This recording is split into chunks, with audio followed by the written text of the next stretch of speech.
All right. One of the most frequently asked questions that I get, especially from Indians, is about, you know, going to Dubai, searching for a new job in Dubai, starting a new life in Dubai. And the reason is obvious. They want to earn tax-free money. They want to earn much more money. They want a better career. They want a better future. Okay. And the reason why they speak to me is because obviously my YouTube channel, and also because they are afraid, they are scared.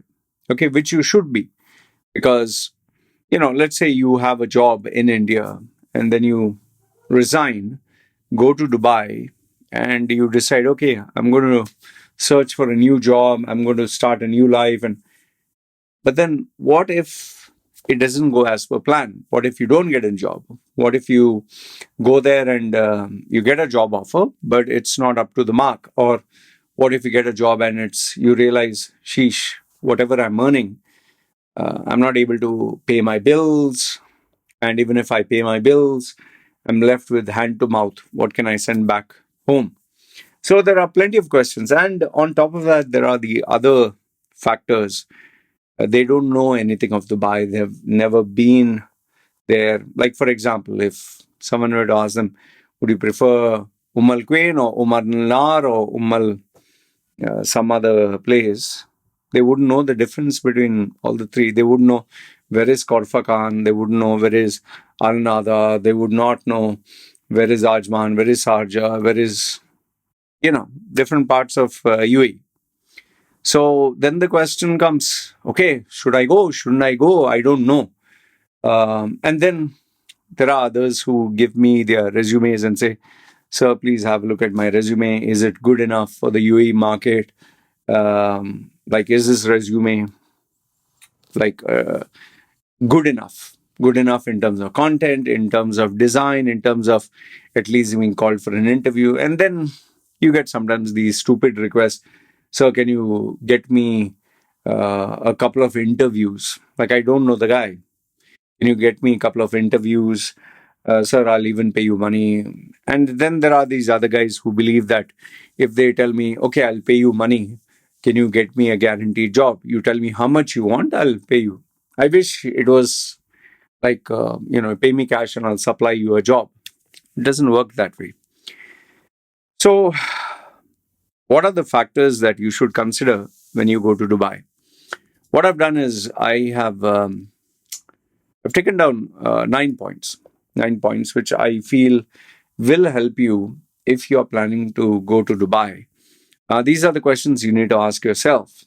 Okay. And why I'm making this video, for the simple purpose is, many of you, instead of asking me, you can watch this video and then evaluate yourself.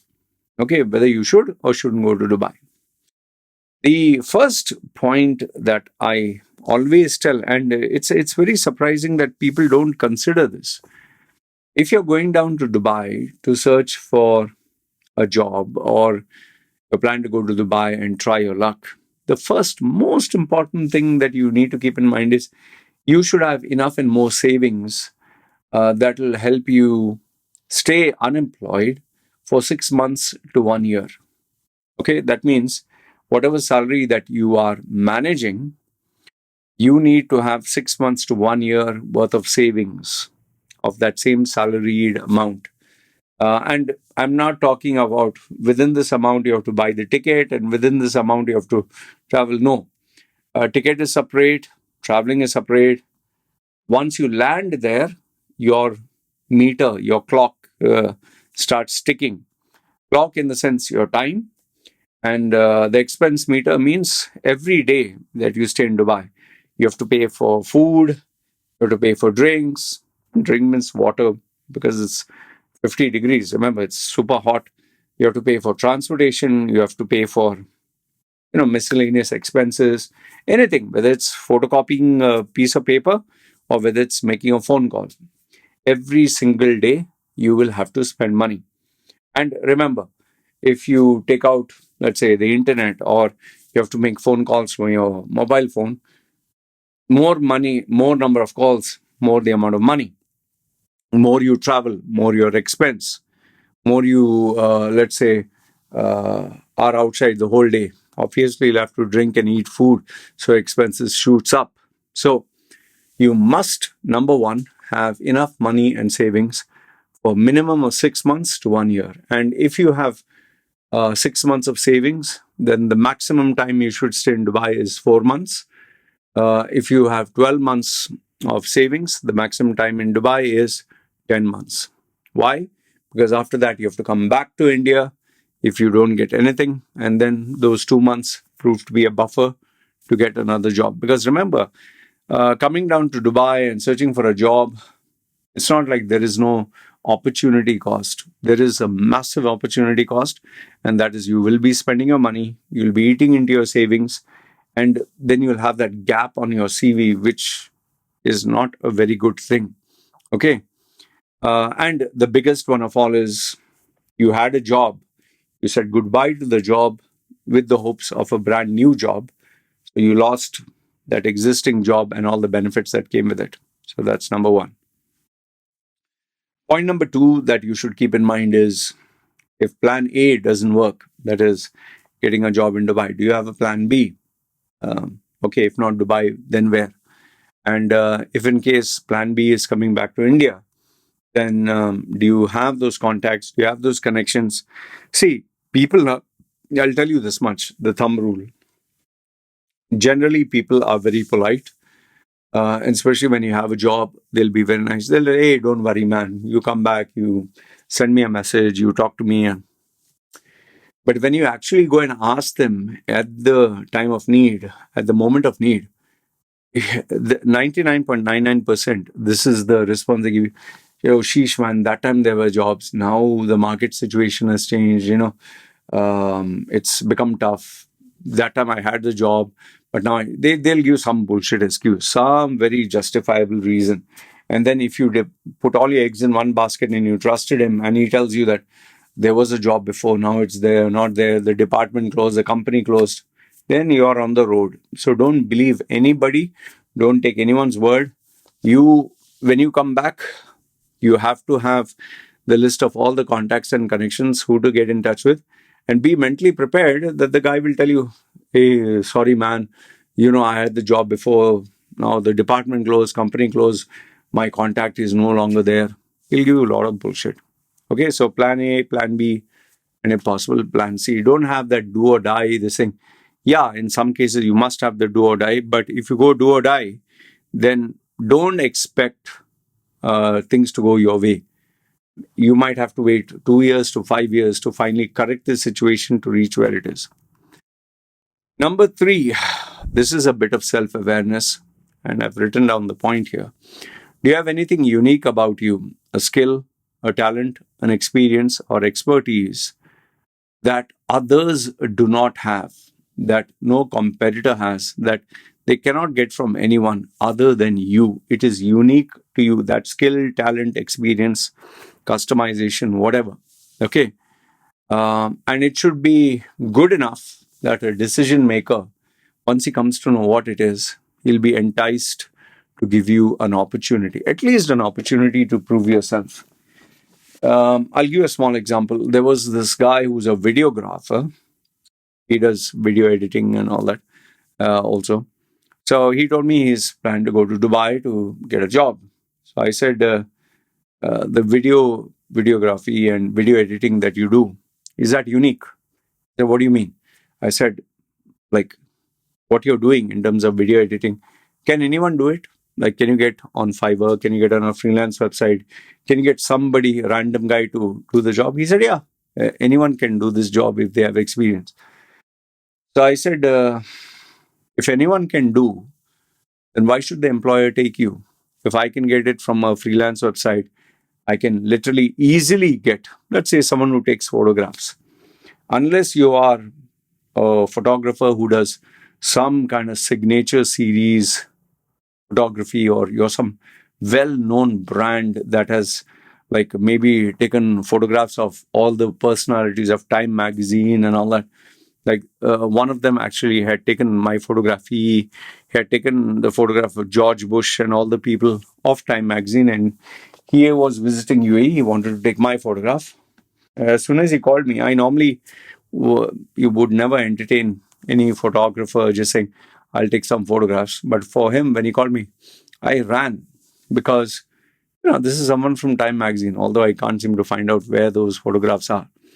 So if you have something that is unique to you, or you're a brand, or like if I say Zack Snyder, everyone knows who he is. If I were to say, for example, I'm just giving Picasso. Okay, these are well-known names, but then you and I are not Picasso. Now, even for me, um, the coaching, mentoring, um advice that I give is not, I wouldn't say is something so unique that nobody in the world can give you. But what makes me unique is the 9,000 videos that I have on YouTube, the 10,000 plus articles, and my style of, from the way I look to my style of communication to the no nonsense, no bullshit, in your face advice that I give. Many people come to me and they tell me, wait, where is the AC? They tell me, I've been to many people, they give a lot of advice, but you're very practical. So I've built a reputation. So have you built one? If you don't have that kind of reputation, then what do you do, man? You know? Because remember, if what you're doing, anyone else can do, like Photoshop, Illustrator, videography, photography, um, or even if you're in sales and you're good in sales, but your sales is average, you're not the number one, you're not the highest, like real estate. There are some people who have sold the highest number of houses, the most expensive. So if they take that portfolio of theirs and show, I've sold the highest number of houses month after month, I've done the highest sales, or car sales as a car salesman, yeah, you'll get a job like this.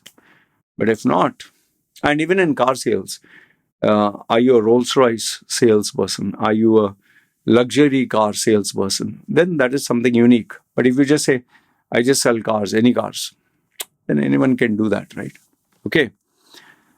Next one, point number 4 is, do you have, like in UAE, they say, do you have Vasta? Do you have a contact? Do you have a connection? Do you have a godfather? Do you have a well-wisher? Do you have a friend? Do you have a relative? Do you have somebody, a lover, or some nice person, kind person, somebody to help you, guide you in UAE? If you have that, believe me, that will reduce your headache by 80%. But if you don't have any of these, you can multiply your headaches 4 times or 5 times more. Because not having a well-wisher, I mean, you can't get simple things, pick and drop, or help you, encourage you, give you these few words of encouragement, or something as simple as, okay, don't need to eat outside, come and eat at home.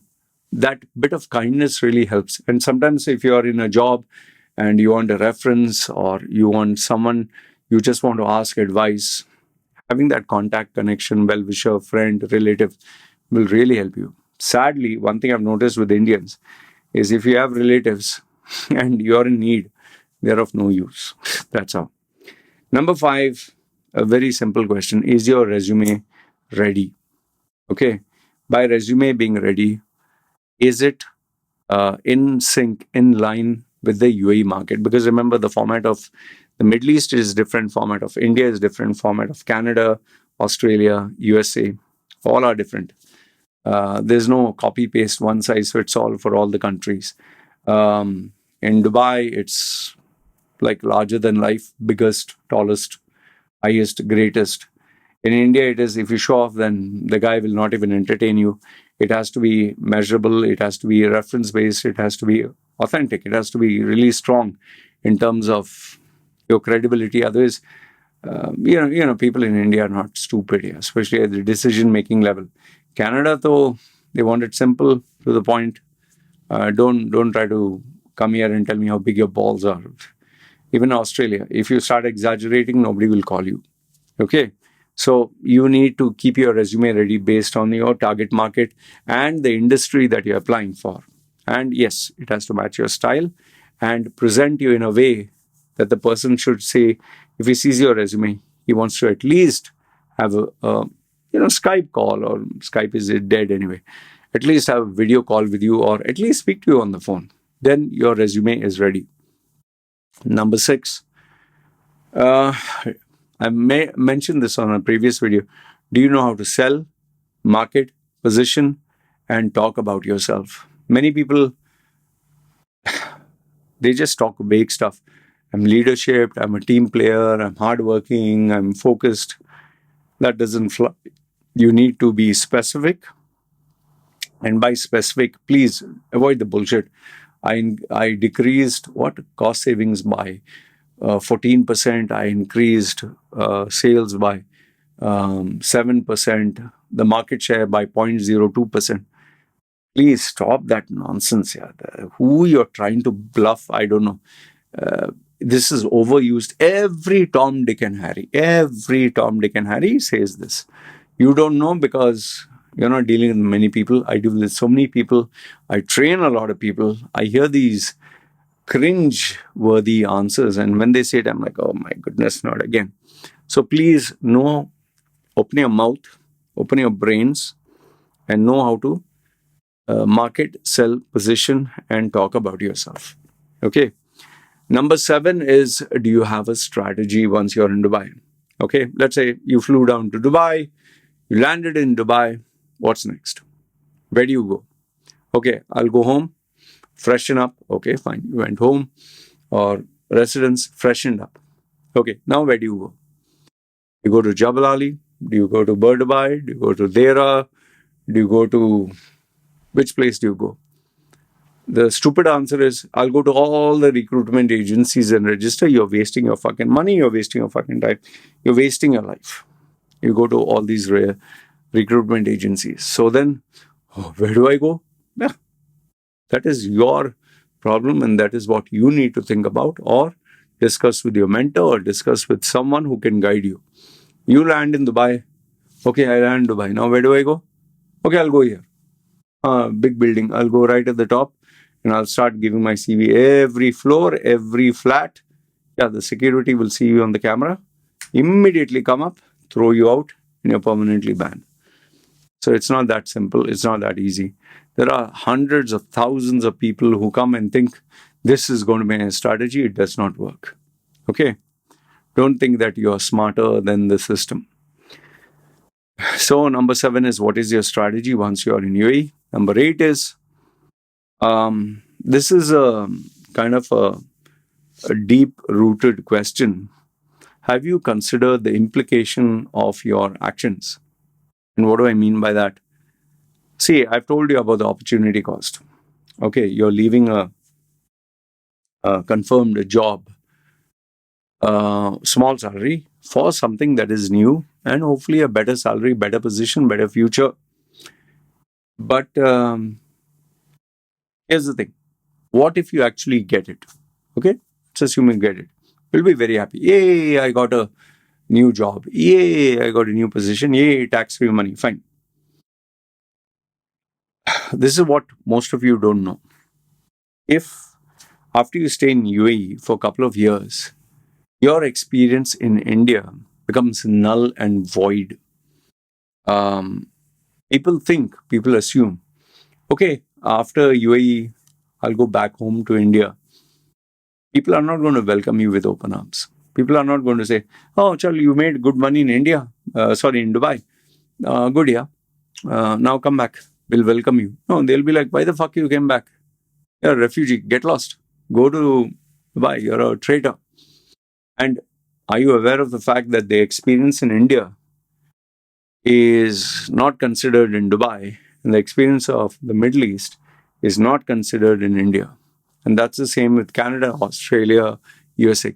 In the West, Canada, Australia, Europe and all that, it's actually even worse. Whatever you put on the CV, they look at it as fake.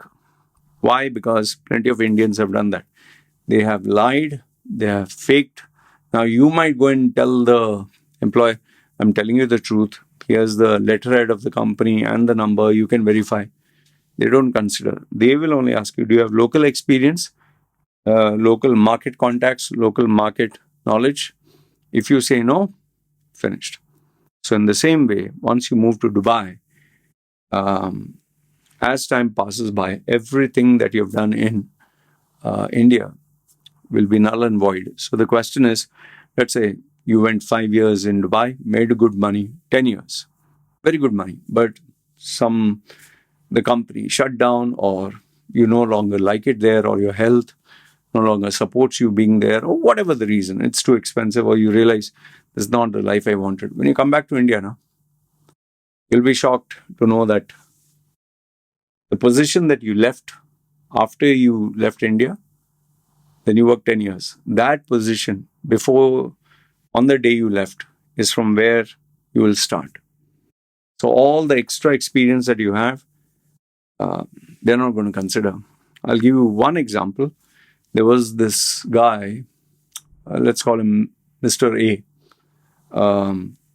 He was the managing editor of 3 of the top magazines of UAE for malls and for outlets, fashion.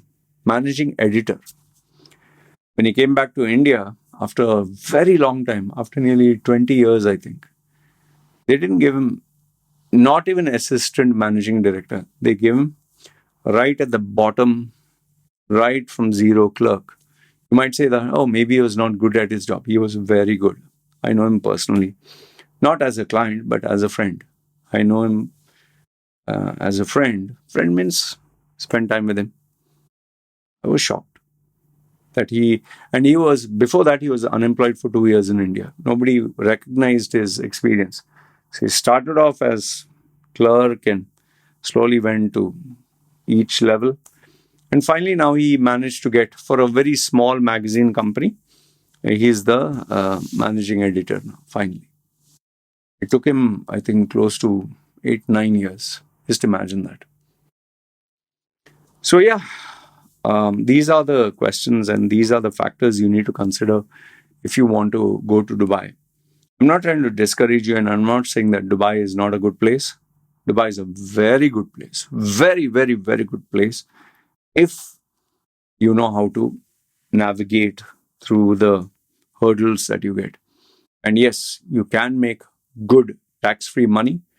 You can have a better, much better quality of life than India, 100 times better. It is so good that people are ready to suffer in Dubai than live in India. It is that addictive, it is that good, and it is that advanced. However, if you're going there as a newbie, it's not going to be that easy. Because remember, the entire world, you're competing with the best of the best in your category. I'm not saying they're the world's best, but in your category, you'll get from Germany, France, Europe, Lebanon, you'll get from Africa, you'll get from Pakistan, you'll get everywhere.